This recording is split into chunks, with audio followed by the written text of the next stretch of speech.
Bom, só eu esqueci de colocar para gravar, né? Então, só para constar, a gente avançou um pouquinho aqui só no texto, né? Continuando a contextualização da época lá de Kardec. Então, aqui, as maiores preocupações eram o desemprego, o aumento de preços, a indigência e a falta de alimentos. O povo atacou, destruiu e provocou o fechamento do Clube dos Jacobinos. Nos subúrbios de Paris, ouvia-se: chega de baioneta, queremos pão. No ano seguinte, caminhava pelo Ministério da Guerra em busca de uma nomeação um jovem general de 26 anos, magro e de trajes puídos, nascido na Córcega, Napoleone de Bonaparte. A ilha era italiana até ser invadida pela França em 1768. Designado para assumir o exército francês com a ordem do governo, para tomar tudo o que puder dos italianos, arrancar à força tudo o que quiser e, como botim, alimentar, pagar, armar os soldados e encher os cofres do diretório, Napoleão Bonaparte conquistou a Itália. Em suas guerras, afastava o perigo de invasão das monarquias europeias e também enviava milhões a Paris em obras de arte e demais tesouros de suas pilhagens. Voltavam o luxo, os cargos públicos, as ricas casas, mas continuava racionado o pão do povo. Novos tempos. Em Saint-Denis, a família do Hamel e Riveil viviam um dia especial. Em 27 de outubro de 1786, Jean-Louis estava em companhia de toda a família na casa de sua mãe para dar à luz ao menino Auguste Claude Joseph François, seu primogênito.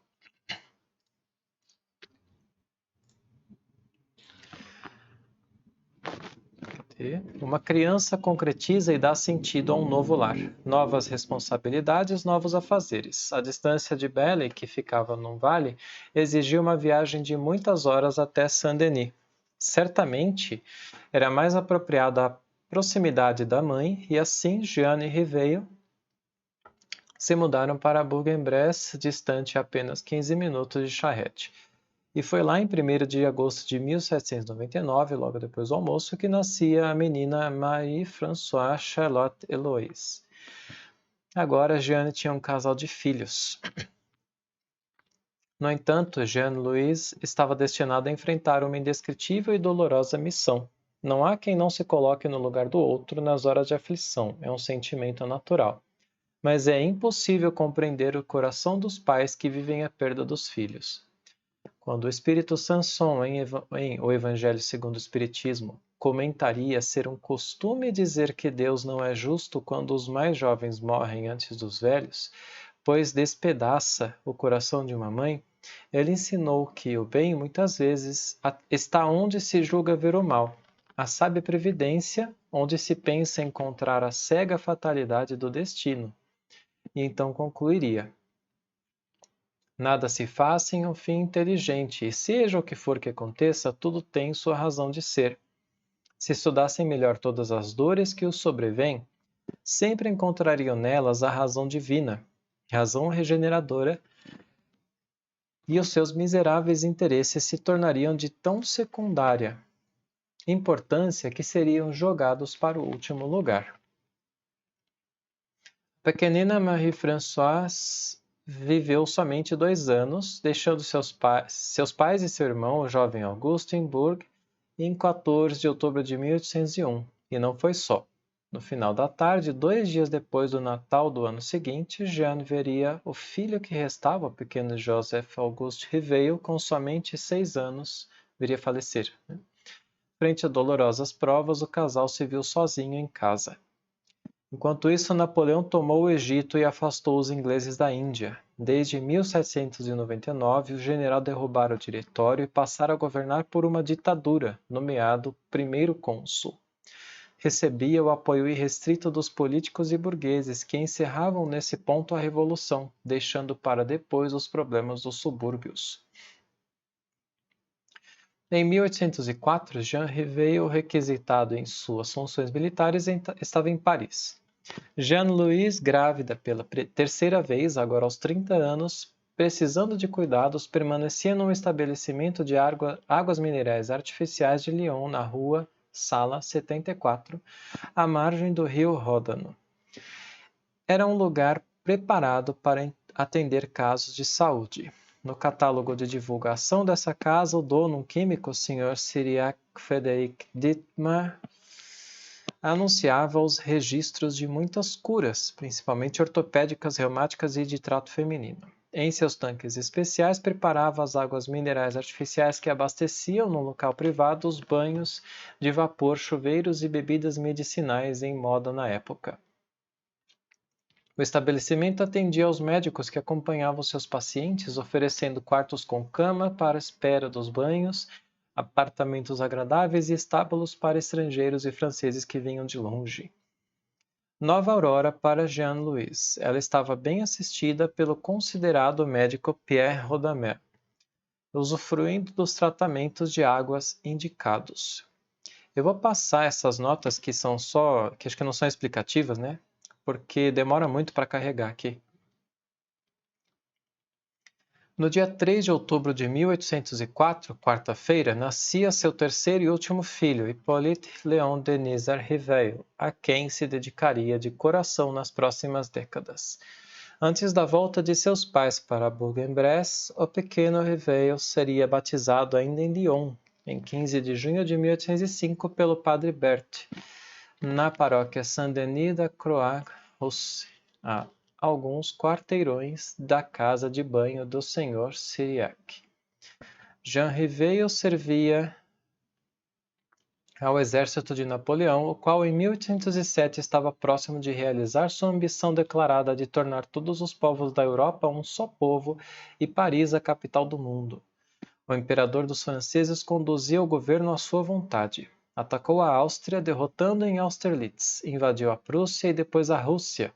O Tratado de Fontainebleau definia a invasão franco-espanhola de Portugal e o encarregado dessa missão foi o comandante Junot. O pai do pequeno Riveil, Jean, estava entre os 25.000 homens do efetivo de Junot, estacionado na Espanha. Os ingleses avançavam para a capital e o imperador tinha pressa. Consultando seus manuseados mapas, Napoleão encontrou um caminho mais curto do que o habitual para Lisboa, beirando o rio Tejo. Determinou que Junot devesse continuar sem esperar provisões e, citando suas próprias experiências de guerra, afirmou: 25.000 homens podem viver em qualquer lugar, até no deserto, como ele fizera no Egito. Contudo, os mapas desatualizados do imperador não indicavam que fora dos pergaminhos o Vale Tejo era montanhoso e cheio de obstáculos, quase intransponível. Não havia simpatia entre Portugal e Espanha, e o terreno acidentado permitia uma proteção natural. Nada ia bem para Junot e seus homens. O frio e a chuva pioraram. Os equipamentos prenderam-se na lama. As comidas eram sobras. Os soldados despencavam nos desfiladeiros, perdiam-se nos bosques desabitados, morriam de fome, ou nas pobres vilas devoravam até alimento para gado. Nunca houve resistência militar portuguesa. No entanto, apenas 10.000 homens chegaram a Lisboa, menos da metade, apenas para ver os navios ao longe levando a desesperada família real portuguesa para o Brasil. Ninguém soube o destino do pai do menino Riveil na ocasião, com apenas 3 anos. Desaparecido, Jean foi dado como morto em 1807. Como outros milhares de soldados que jamais voltaram para casa, deixou viúva sua Jeanne, encarregada de criar seu filho sozinha em Bourg, com a ajuda da mãe, também viúva, e de parentes de Saint-Denis. Mas, relembrando o espírito Sanson, que viria a afirmar: nada se faz sem um fim inteligente, e seja o que for que aconteça, tudo tem sua razão de ser. Jeanne tinha em mente a bravura do pai guilhotinado, era viúva de Jean e não podia esquecer-se dos 2 filhos que se foram. Seria sempre mãe de Auguste e Heloïse, mas agora ela podia atender à criação e à vida do pequeno Riveil como sua razão de ser. Como mulher de fibra, os futuros sonhos do menino seriam seus, e ela investiria todo o seu amor, força e posses para ajudá-lo nessa conquista.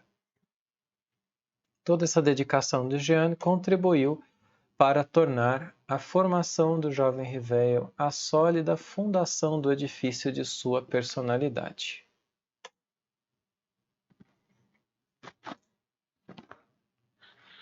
Eu não consigo ler as legendas que estão ali.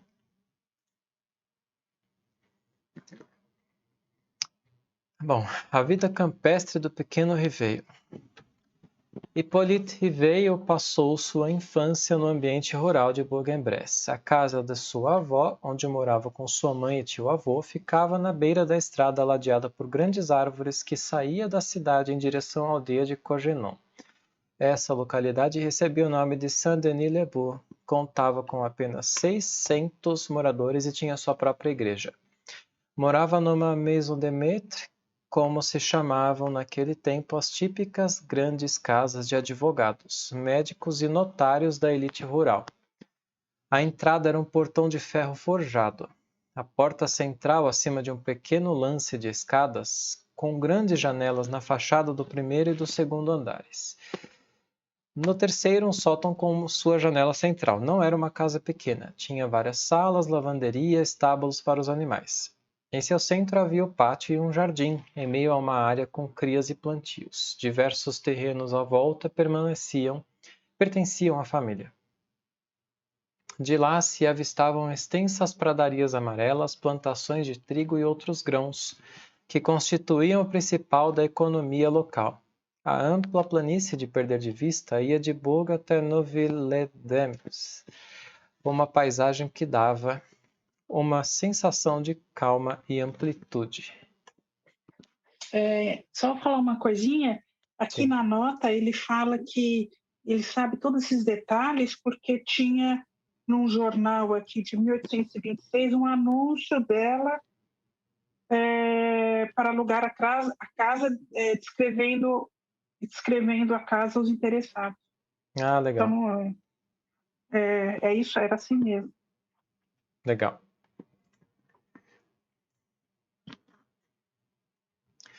Os moradores de Bourg gostavam muito de passear por aquela região e certamente Riveio e sua família usufruíam de uma natureza belíssima ao redor de seu lar. A vila de Saint-Denis ficava no centro de um grande bosque cortado por diversos riachos ladeados por salgueiros, formando veios tortuosos, por onde se podia caminhar pisando nas pedras e saltando os trechos estreitos.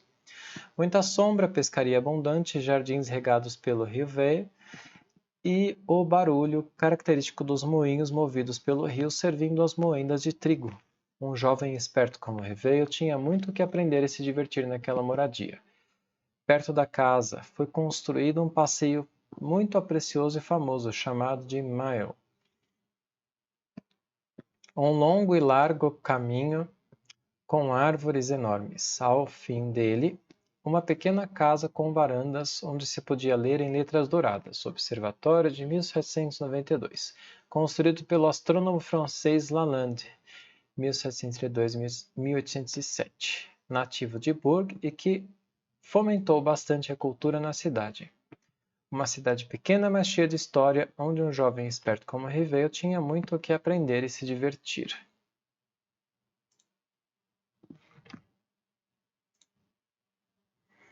Desde essa época, Bourg-en-Bresse recebia muitos visitantes, apesar de seu clima difícil e extremamente frio de abril a setembro e um calor abafado no resto do ano.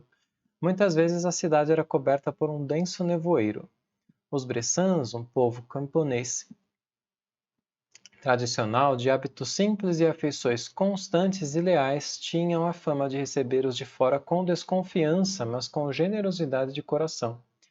Visitada por reis e imperadores franceses no decorrer da história, como Francisco I, que esteve lá quando era uma cidade fortificada medieval no século XVI, também Henri IV.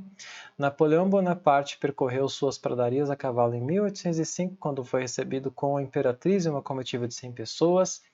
Charles X, a duquesa de Angoulême, filha de Luís XVI, o duque de Orleans e também Napoleão III. Sem dúvida, a história da França caminhou pelas ruas de Bresse. Por ser a capital do departamento, algumas grandes construções tinham valor histórico e turístico.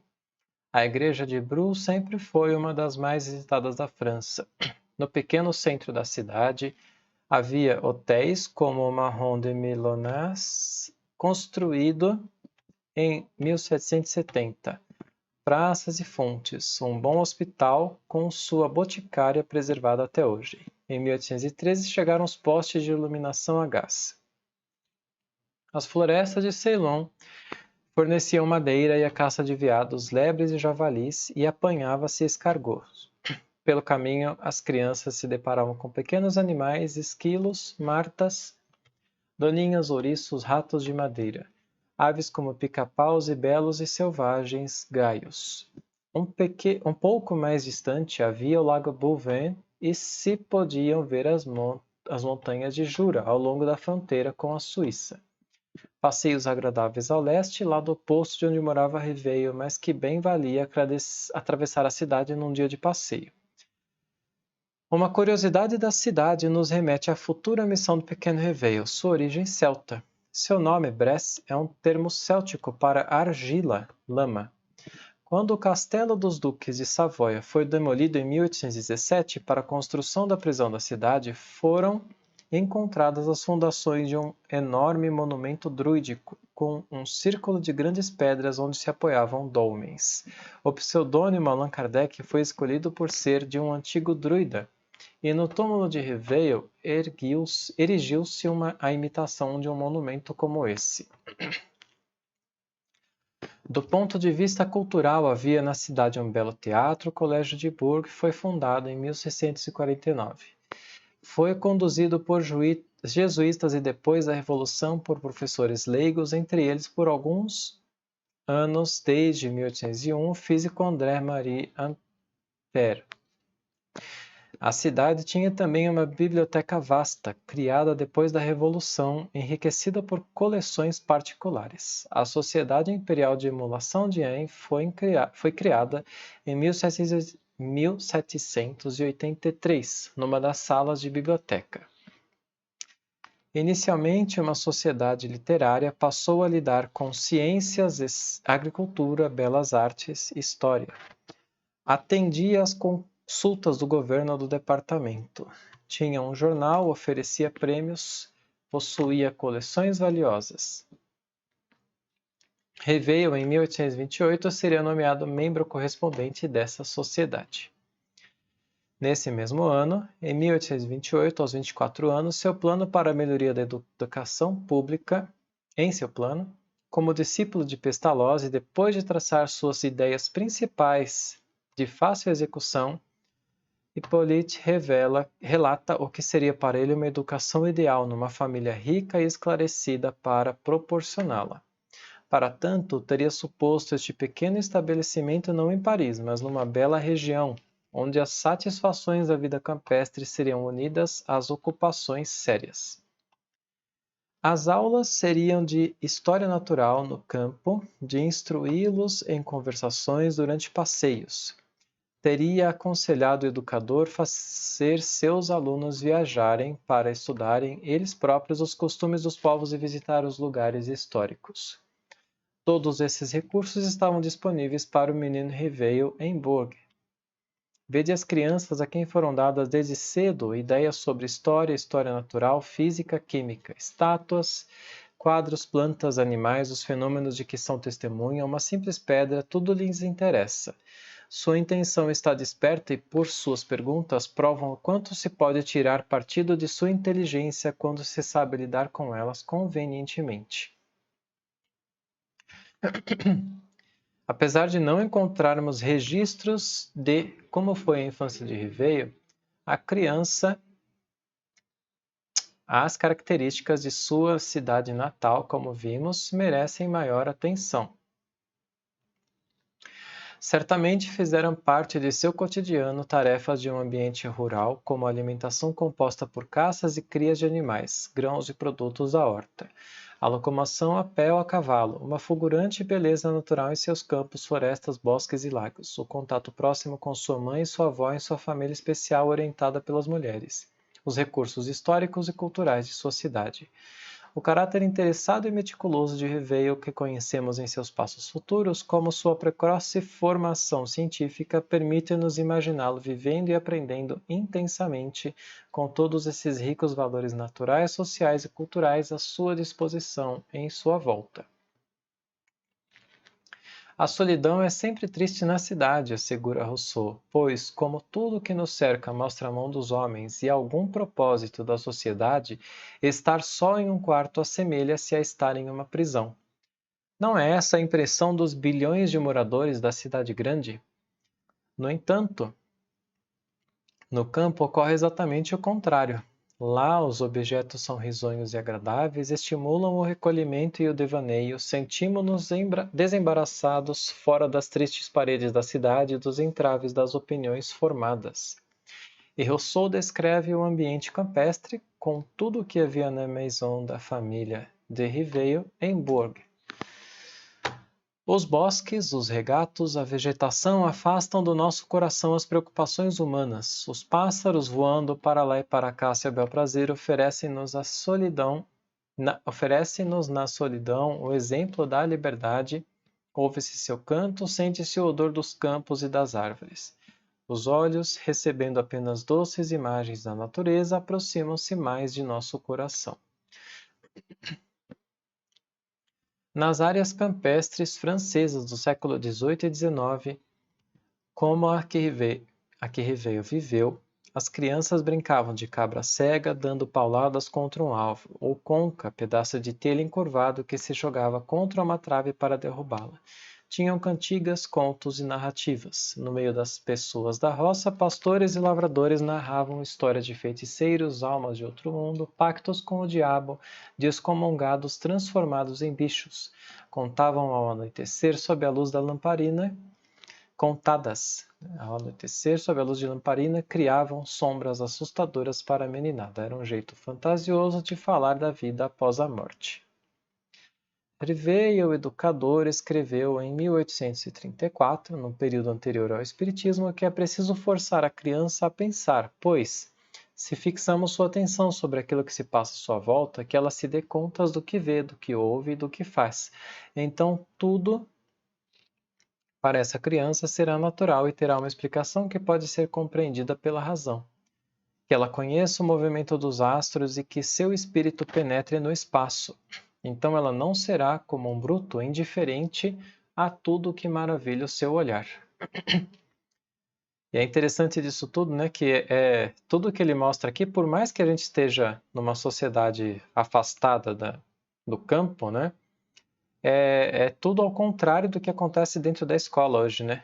Porque na escola da minha esposa, o diretor chegou a ponto de proibir as crianças de irem brincar no parquinho, sabe? Porque o pai estava reclamando que ela ia se sujar. Doideira. A criança com essa... Ia falar? Não, Paulo. Tá. A criança com essa conquista racional, afirmou Riveio, não mais acreditará em almas do outro mundo nem em fantasmas. Ela não mais tomará fogos fátuos por espíritos. Não mais acreditará nos ledores da sorte. Ela não verá mais numa estrela cadente o sinal da morte de um homem, num cometa ou num eclipse o presságio de um acontecimento funesto. Ela não verá mais uma figura humana no sol e na lua e rirá da crédula superstições dos ignorantes. Seu espírito se alargará contemplando o espaço imenso e sem limites, no qual circulam tantos milhares de mundos. Observando o inseto e a planta, ela admirará a previdência do Criador para a conservação de cada ser. Tudo, enfim, elevará sua alma, pois tudo lhe revelará este ser cuja grandeza, sabedoria e poder confundem nossa imaginação. Interessante, né? Como ele não era ateu. Ele só buscava a explicação de tudo, né? Ele falava esse ser se referindo a Deus, né? Mas ao mesmo tempo ele renegava as almas do outro mundo, né? Porque ele queria a explicação, né? Queria que fosse lógico. Então, a formação que ele teve propiciou isso. Sim. Não é? A formação de uma criança dando a ela o estímulo para pensar, né? Para ter sua própria opinião sobre as coisas. Era esse o método de Rousseau que Kardec estudou com Pestalozzi. Uhum. não é? E que até hoje busca-se essa educação, né? No Sim, mundo inteiro, não é só aqui. sim, Mas que estamos longe, não é? Muito longe. com certeza. Ontem a gente estava vendo não lembro o que que era, um filminho, alguma coisa assim, né? E aí eles viam uma escola. Ah, é o Abracadabra 2. Bem legal esse filminho. Aí as bruxas aparecem lá, chegam perto de um colégio, né? Elas olham e falam: Olha, é um presídio para crianças. E é o que virou, Triste, né? né? Isso, muito É o que triste. virou, É, infelizmente. é isso mesmo. Então, a criança de umas gerações para cá, ela está no presídio na escola, no presídio em casa, porque É, as casas foram todas fechadas com grade de segurança. Você vê que situação a gente chega, né? sim, Para depois rever tudo, vai gerações e gerações até que se reveja a forma de viver, a forma de se educar, né? sim. Que é aquele negócio, né? Tudo isso que a gente tem estudado, que em suma consiste no espírito entender que ele é um ser social, né? E aí a caridade se torna desinteressada. A criança hoje não vive isso, né? Não De vive a jeito nenhum. Não. sociedade, não vive em comunidade ali, só pensa em si e a disputa, né? Ela quer ser a melhor da classe, que é isso que se A pede, né? competição, né, Paulo? Mas a escola hoje, ela estimula a competição. O Sim, melhor da classe, o melhor da escola, as Olimpíadas, né? Olimpíadas de português, Olimpíadas de matemática. sim, Então, tudo isso é um formato contrário ao que se busca, né? Uma educação solidária, uma vida, um convívio social fraterno, né? sim. Bom, ou seja, tendo uma postura autônoma como a que Reveio idealizava, estava pronta para fazer uso da postura crítica diante de qualquer conhecimento, fosse matemática, filosofia, ciência ou o sobrenatural. Sempre pronta a não se agarrar às suas próprias ideias como se fossem parte de si, mas a abrir a mente às novas ideias diante de novas evidências. Antes do Espiritismo, Riveio não acreditava em reencarnação, nem se preocupava com espíritos, mas não só estava preparado para tratar o assunto, sem superstição ou fé cega quando o tema lhe fosse proposto, como tinha a clareza da presença de Deus na natureza, com toda a sua infinita grandeza, sabedoria e poder, como fundamento de sua crença. Fatos que um cientista cético e materialista se negaria a considerar. Mas este não era o caso de Riveio. Ele estava na direção oposta. Muito legal. Só comentar, tem um estudo na Revista Espírita que eu não vou lembrar qual que é, mas que fala isso mesmo, que ele não acreditava na reencarnação, né? Em Sim, 58, mas eu não lembro que mês que é, eu acho que né? é outubro. Então, aí ele falava isso mesmo. Ele não acreditava na reencarnação. Uhum, Engraçado. sim. Não acreditava e se interpôs, né, o tempo todo. É que assim, não acreditava porque ele não via razão para que houvesse reencarnação, porque ele não entendia ainda tudo, né? Sim, Aí, quando os espíritos começaram a explicar para ele que havia necessidade ou que aquilo fazia parte da evolução do próprio espírito, então, e que o espírito permanecia, aí ele parece que ele transformou um pouco o pensamento dele, né? Quanto a isso, usando a razão. sim. Só um segundinho. No castelo de Yverdon. Depois de uma carreira de vitórias, Napoleão, ao invadir a Rússia, foi vencido apesar de sua conquista. Se eu tivesse vencido, seria o maior homem da história, disse o general no Memorial de Santa Helena. Os franceses invadiram a Rússia em 1812 com mais de 600 mil homens. Gente pra caramba, hein? Quanto mais avançavam, diminuía seu abastecimento. Chegando a Moscou incendiada, os russos recuaram e Napoleão viu-se diante do inverno rigoroso em um longo caminho de volta. Chegando a Tilsit, hoje Sovetsk, em outubro, ainda bem que tudo isso de Kardec não se passa na Rússia, porque senão não ia conseguir ler nada que está aqui. Já é difícil o francês. Em outubro, o exército perdera 400.000 homens. Vitor Hugo descreve o castigo da retirada. Nevada. Fomos vencidos pela conquista. Pela primeira vez a águia baixava a cabeça. Dias sombrios. O imperador regressava lentamente, deixando para trás Moscou arder fumegante. Nevada. O severo inverno caía como uma avalanche. Já não se conheciam chefes nem estandartes. Ontem um grande exército e hoje um rebanho. Nevada. Os feridos abrigavam-se no ventre dos cavalos mortos. O imperador lá estava de pé a olhar. Era como uma árvore vítima do machado. Sobre este gigante, grandeza até então poupada, a desgraça, lenhador sinistro, havia caído. Em 1814, o enfraquecimento do exército francês anima os países inimigos a invadir a França. Prússia, Rússia, Reino Unido e Áustria formam uma aliança. Agora a guerra está em solo nacional. Depois de livrar Genebra da ocupação francesa em janeiro, algumas tropas do general austríaco Bubna invadiram o departamento de Ain com o objetivo de tomar a cidade de Lyon. Tomando as cidades próximas sem resistência, os austríacos estavam diante de Bourg-en-Bresse. Os bressans, conhecidos por sua bravura, liderados pelo prefeito de Ain, Barão Rivet, tiveram a coragem de pegar em armas. 80 habitantes, muitos deles militares aposentados, criaram emboscadas, e então austríacos foram presos e alguns mortos.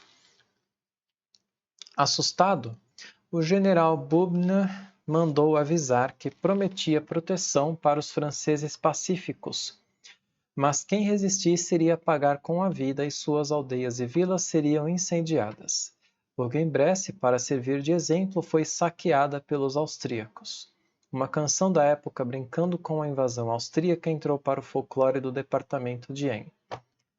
Compadre Dene sempre lembra como esses demônios são esfomeados. Comeram todos os porquinhos, 4 cabras além do bode. E se a jumenta não estivesse prenha, teria descido goela abaixo. Na primeira vez que vieram em Viriat, roubaram a todos e tudo saquearam. Levaram meus tamancos e os sapatos, todas as bebidas e até minha camisa. Mas o que deixou raivoso o velho José é que comeram seu avental de couro. Atacadas por todos os lados, as cidades caíam uma após a outra. Paris foi tomada e Napoleão abdicou do poder. Como todos os bressans, a família de Riveil enfrentou com aflição todo o sofrimento de uma guerra nas ruas e sua cidade. O menino Hippolyte, aos 11 anos, era tudo para Jean-Louis. Apesar de toda a tradição de tantas gerações dos Duhamel e Riveil em Ain, mãe e filho tomaram a estrada para a Suíça, na cidade de Yverdon, cantão de Vaud, onde no castelo de mesmo nome funcionava o Instituto de Pestalozzi.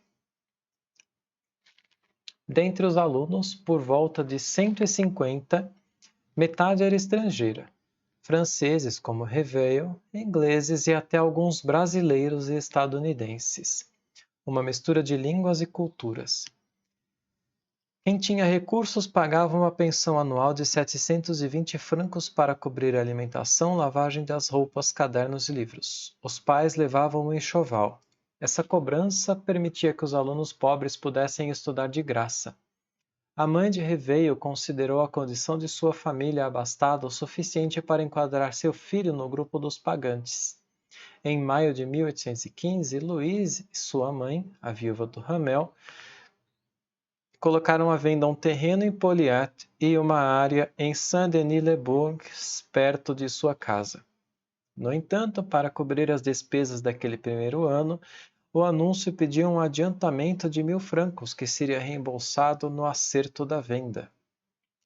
Toda a família se mobilizava para a formação do jovem Ribeiro, buscando os recursos financeiros, inclusive na venda de suas posses.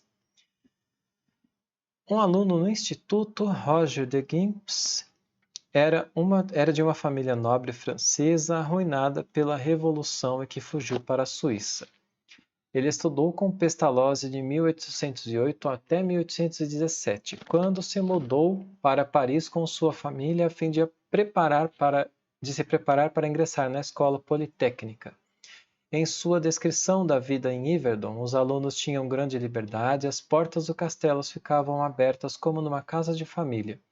O período de aulas era de 10 horas, cada lição era de 1 hora, depois vinha um intervalo. Os mestres mais jovens pernoitavam nos dormitórios, participavam das recreações, sendo muito estimados. Todos os domingos, numa assembleia geral, passavam-se em revista os acontecimentos da semana. Algumas das aulas eram atividades práticas, como natação no lago Neuchâtel, ginástica, jardinagem e outros trabalhos manuais. Entre 7 e 8 da noite havia uma aula livre. Os alunos escreviam aos pais, desenhavam ou adiantavam seus deveres. Havia caminhadas e o estudo de geografia ocorria nos campos e nas montanhas. As plantas eram estudadas onde nasciam. Festividades integravam os alunos à sociedade. Os cantos estavam sempre presentes nos intervalos, nos recreios, nos passeios. Nada de castigos ou recompensas. Ninguém agia por coação ou medo. A disciplina era uma conquista da afeição, do dever sincero, do amor com que todos eram recebidos e do próprio entusiasmo que as crianças desenvolviam por aprender pelo próprio interesse. No ensino tradicional das escolas, a disciplina era mantida pela violência, palmatórias e castigos. Os professores, quase sempre sacerdotes, mantinham uma distância superior dos alunos, que acuados baixavam a cabeça. A instrução se dava por repetição, decorando os textos daqueles considerados como autoridades nos assuntos, sem espaço para discutir ou pensar. Os alunos eram colocados em disputas. Professores incitavam uns contra os outros, premiando os mais hábeis e castigando pelo ridículo os perdedores. Nas salas cheias e fechadas, naquela tortura, não havia quem tomasse gosto pelo conhecimento, mas desânimo e sofrimento. A educação moral era do catecismo.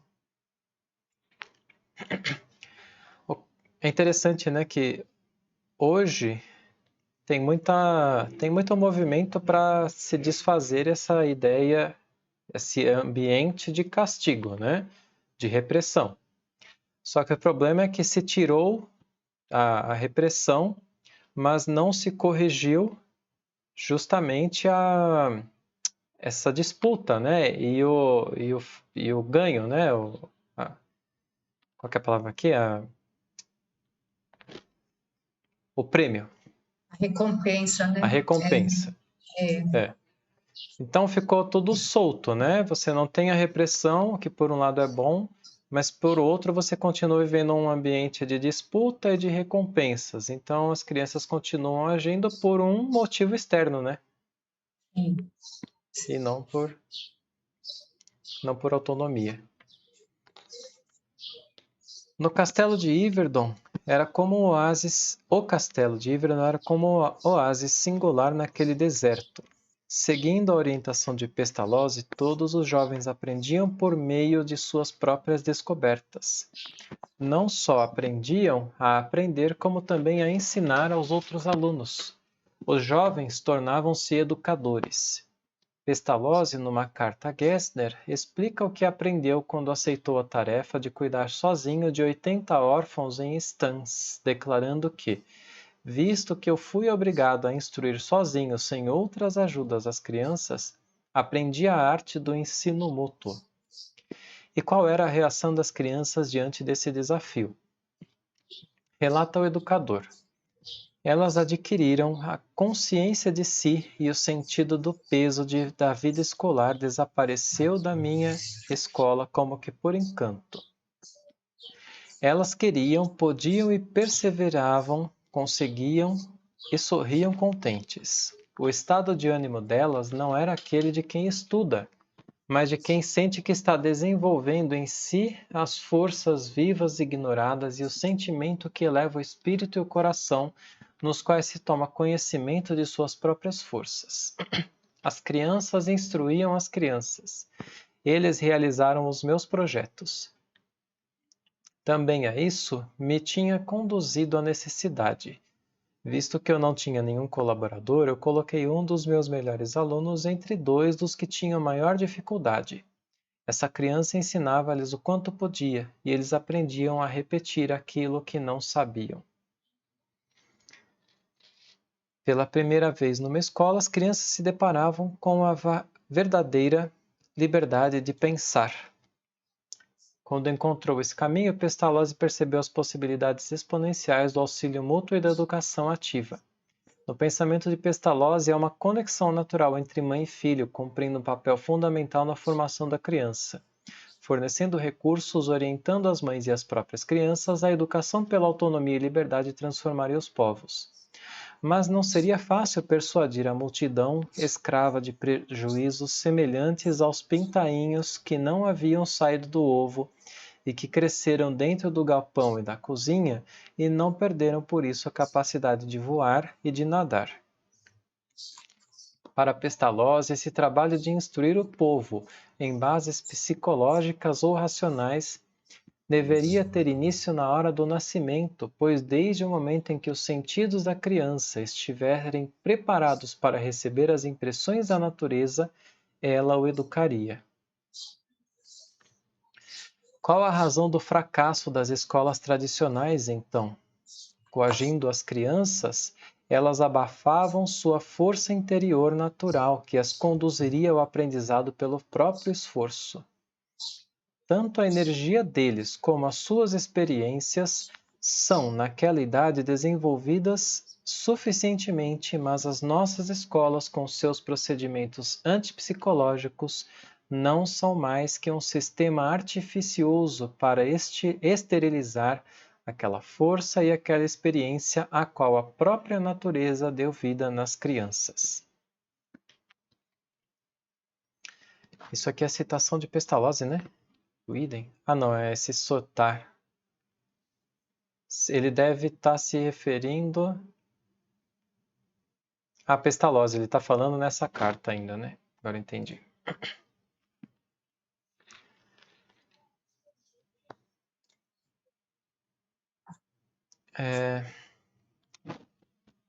Só um segundo. Tá, Pestalozzi via em Deus a origem dessa força natural no interior das crianças, sufocada pelo erro e a ignorância dos homens. Mas os homens não sabem aquilo que Deus faz por eles e não dão alguma importância à incalculável influência que a natureza tem sobre nossa educação. Levam, ao contrário, em grande conta todas as pequenezas que eles acrescentam cegamente à sua ação potente, como se sobre o gênero humano tudo pudesse sua arte e nada a natureza. Entretanto, só a natureza pode produzir o nosso bem. Essa sozinha é incorruptível e tem sustentação, nos guia para a verdade e para a sabedoria. Deixa eu ver até onde vai isso aqui. Ah, dá para terminar.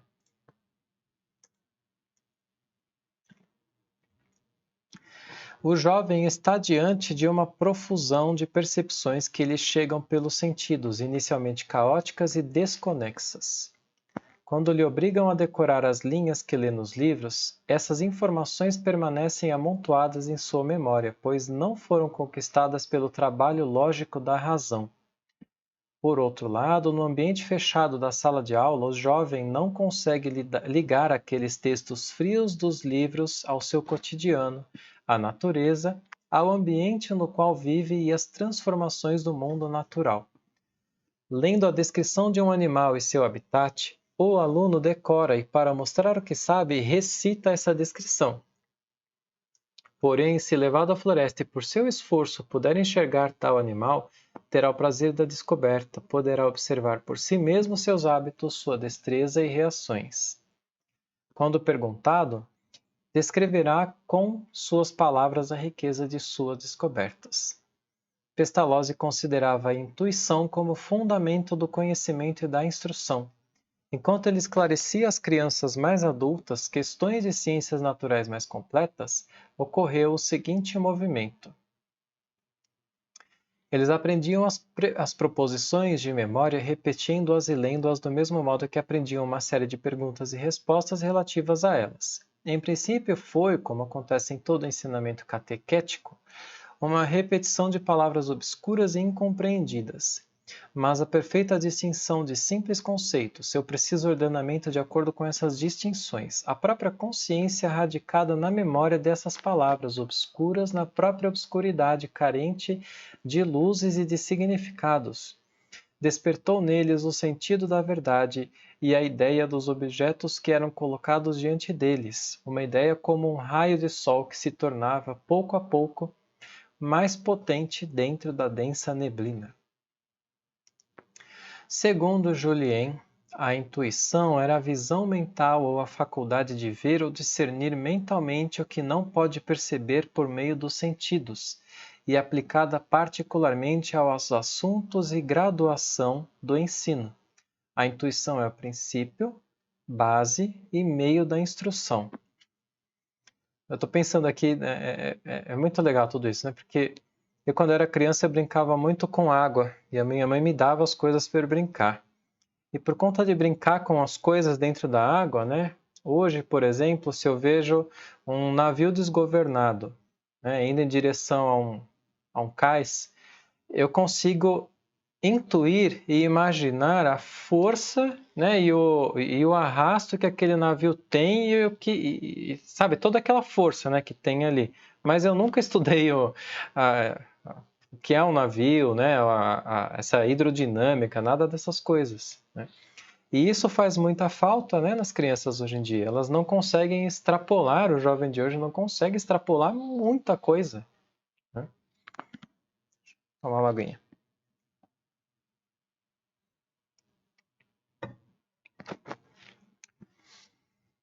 Estaria na estrutura do nosso espírito a capacidade intelectual de reduzir a unidade por representações, as várias impressões recebidas pelos 5 sentidos.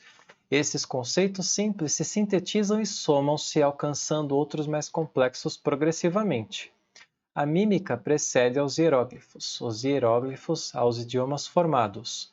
Só por isso também, pelo mecanismo da marcha harmonizadora da sensibilidade, a cultura me converteria em intuições precisas, o mar flutuante das intuições confusas e depois criaria conceitos claros das intuições precisas e destas, mais tarde, exatas. A educação de Pestalozzi certamente foi responsável por Ribeiro adquirir a prática da investigação aliada à liberdade de pensamento, recursos fundamentais para sua futura carreira como pedagogo, que também o qualificavam adequadamente para sua liderança frente ao espiritismo. Ufa!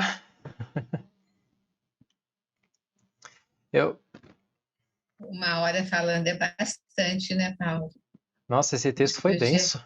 Dividir com o Wolfgang, por favor. Estamos aqui também para colaborar.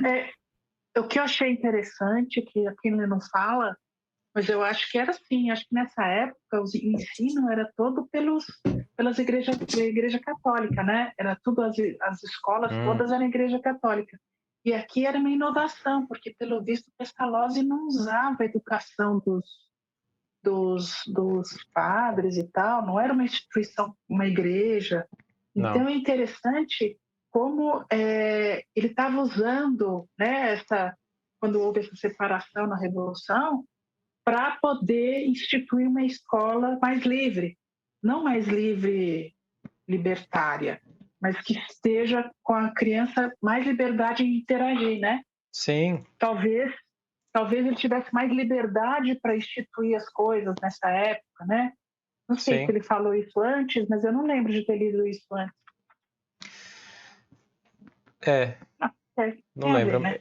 Eu já vi em algum lugar que Pestalozzi tinha uma formação, uma ligação mais para o protestantismo, né? Mas que ele não trazia uma cultura religiosa, né, para dentro da escola. Ele fazia as orações com as crianças, né? Ele até falava em Deus, mas era de uma forma mais liberta, né?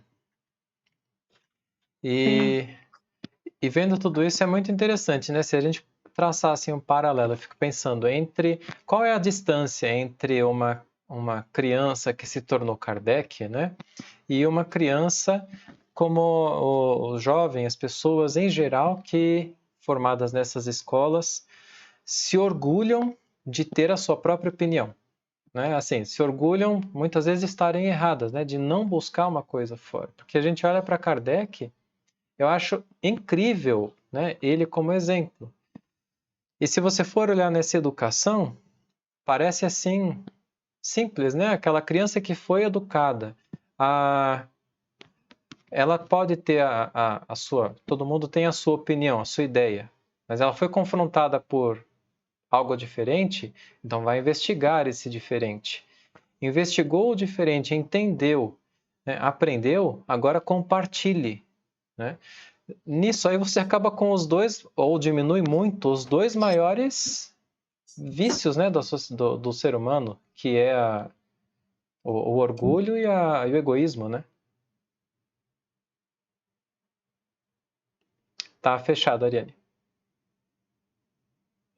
É verdade, mas você percebeu que tudo isso que você falou depende do pai ou do adulto da orientação Também. da criança, né? Que a criança ela não faz isso sozinha, né? Sim. Ela precisa uma orientação qualquer para poder desenvolver isso, né? E Sim. se o pai ou o educador ou a mãe, né? Ou quando eu falo pai são os pais, se eles limitam, né? A criança fala, não vai ali, não faz aqui, não faz aqui, fica dentro de casa, fecha a porta, não sei o quê. Aí já limita a criança já não tem esse descobrir sozinha, né? Que é tão Sim. importante para desenvolver tudo isso que ele falou nesse capítulo aqui, né? Uhum. E aí você tem o problema de hoje você não ter também dentro do lar nada Exato. disso. Tanto dentro do lar quanto na escola, né? Sim. Então, assim, é como a Mari falou no começo, mas demora um tempo, porque precisa mudar uma geração inteira, né? Não é só a geração das crianças, é dos pais dela, dos professores, de toda a sociedade, né? Sim. Sabe o que eu Exatamente. estava pensando enquanto falava do meio, do contexto em que viveu a mãe de Kardec, né, o pai dela, e depois o nascimento de Kardec? Todo esse contexto eu estava pensando foi do estudo do espiritualismo racional. Acontecia esse estudo, essa pesquisa da psicologia espiritualista e depois o espiritualismo racional. Veja bem que meio conflituoso, né? Por isso que não teve tanta repercussão na Europa toda, o espiritualismo racional, eu digo. Porque se você procura pesquisa assim simples, você não acha informação sobre espiritualismo racional. Você não tem disponível informações fáceis, entendeu? Então, veja bem, olha, enquanto se desenvolvia na academia essas pesquisas, olha como que estava a Europa em guerra. Sim. Em Revolução Francesa, depois o Napoleão, como que fala, né? Querendo dominar o mundo. Isso, domínio de maior território, né? O frio ali que fez com que morressem tantos ali, perdendo essa guerra. Então, foi um período muito conflituoso mesmo. E que dá para entender por que a perda, né, desse conhecimento que era tão revolucionário, né, Sim, para a humanidade, né? sim. E nisso tudo fica uma lição, né, para nós na atualidade, porque tem tantas coisas que nos assombram, mas em meio a tudo isso, a toda essa bagunça que a gente leu aqui, É né? verdade. Olha Verdade. o que foi plantado para nós, né? Tchau, Clarice. Tchau, tchau. Obrigada. Tchau, tchau, A gente. semana que vem é feriado, a gente vai estudar? É melhor adiar, né? Eu tenho que fazer um ensaio também. Ah, então tá bom. Tá bom. Então depois. 15 Tchau, dias. tchau. Tchau. Então é isso, né? É isso aí. Agora aqui para ilustrar, aqui eu fui ver, o Pestalozzi era protestante, ele se considerava sempre um cristão sem defender qualquer religião. Uhum. E eu acho também, Clarice, que essa época, Clarice não, Marineus, nessa época, que como as instituições se separaram da igreja, que os pensadores podiam questionar mais a igreja, né? Então eles podiam questionar Deus, podiam questionar os ensinamentos de Jesus, podiam questionar a Bíblia. Então acho que também tinha essa revolução para afastar completamente a igreja, a instituição, do ensino, né? Para que sejam coisas diferentes, né? Então havia essa preocupação.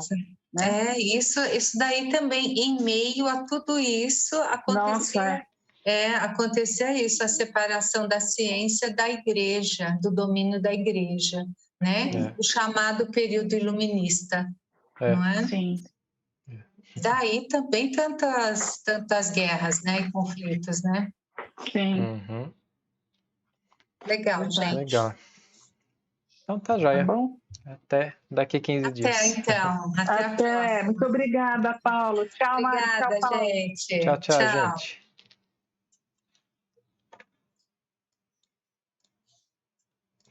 Recording stopped.